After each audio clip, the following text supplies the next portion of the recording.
a president directly saying, okay, go up to the Capitol and we're going to have to fight. We can't show weakness. We have to show strength. Like saying those words. And then this incident happening with his name on all the flags and his supporters doing it, then him not condemning it later, all of that, like a coup attempt. There are many people who still think that, well, no, this still isn't impeachable. Like the majority of Republicans in the House still don't think that. This is not a deal breaker. So this is one of the places where, say, Liz Cheney and Mitch McConnell and these people who are now coming out against him, right? That is a very good development. That's, it's strange to me. It's bizarre to me that this, like, I thought this was predictable. I think all of us saw it coming. These guys apparently didn't. And now they've gotten to the point where they're finding out that, you're inciting a bunch of people who call themselves patriots, and then they go up and attack their own government, right? And the cops.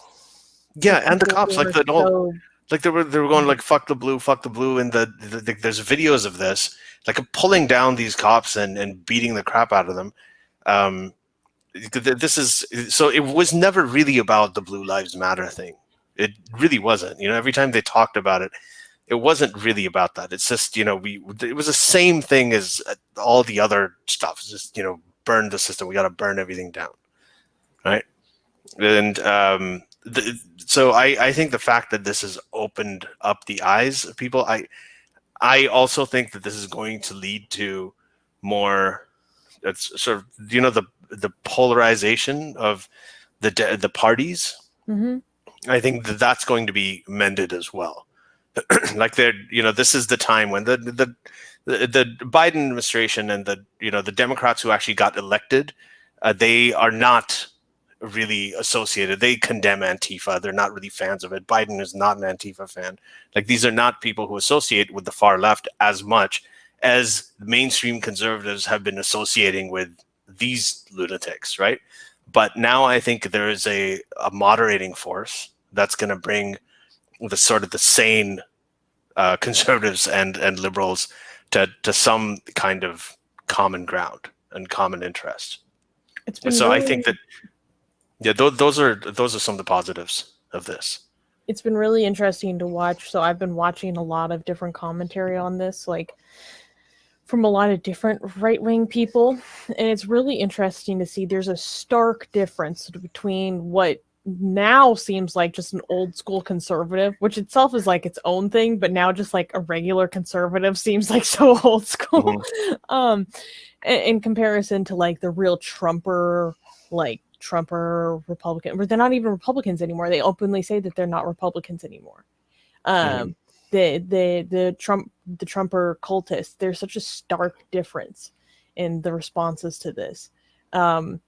Like watching the difference between Ben Shapiro's commentary to someone like author Brandon Tatum is so different. And even the difference between Officer Tatum, as Arvin says, and Tim Pool. Yeah. It's really interesting to see. Like Ben Shapiro came out fully condemning everything, saying that and completely denying that there's any meddling in the election, that it meets any standard that could overturn the election in favor of Trump, all that stuff.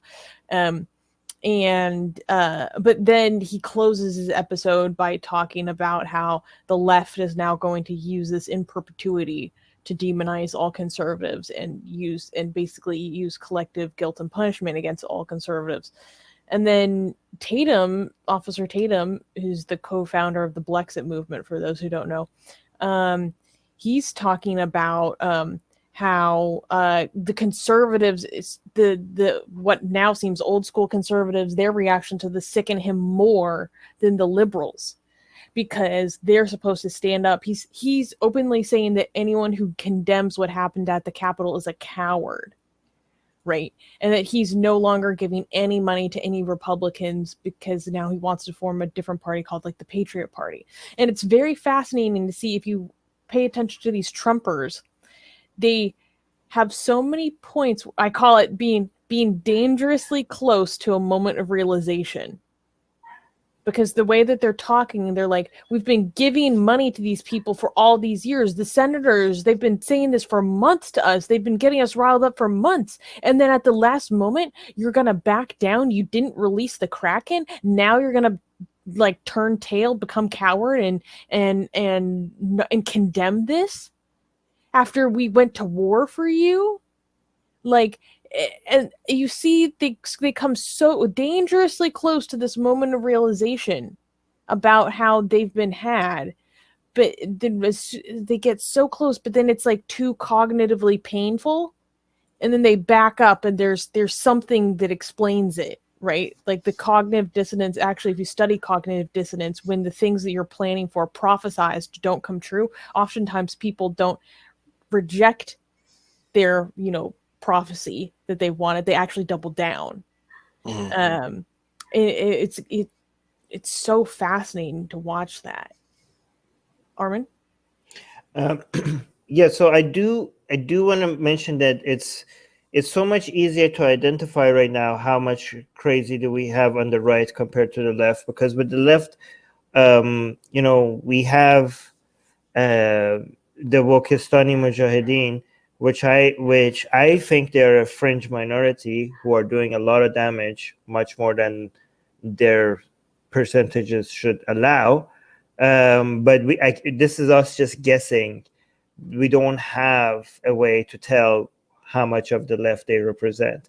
But when it comes to the right, it becomes very easy now, right? I mean, even though I think conservatism as a whole is moronic, I think it's not fair to group them all with the people that think that, I don't know, the election was stolen and Trump is going to he has still a shot any day now. He's still going to come and take over. Like, still they haven't given up. They still think like Biden will never be president. They think that, which is amazing. But it's like we actually have empirical, like we have data. We're like, okay, you are all crazy, but this percentage of you is like crazy. Okay, so we have that for the right, and it's a huge number. Like, we know how big of a, so for all the people that we have been saying in the past couple of years, like, yes, the left has a woke problem and we are addressing it, but the problem on the right is a lot more.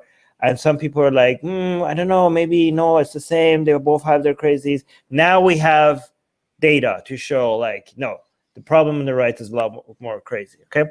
Hey guys, if you want to join these streams live, get your comments and questions read by Ali and Armin and the guests, and most importantly, to get full access to the full video versions of all these episodes, become a patron.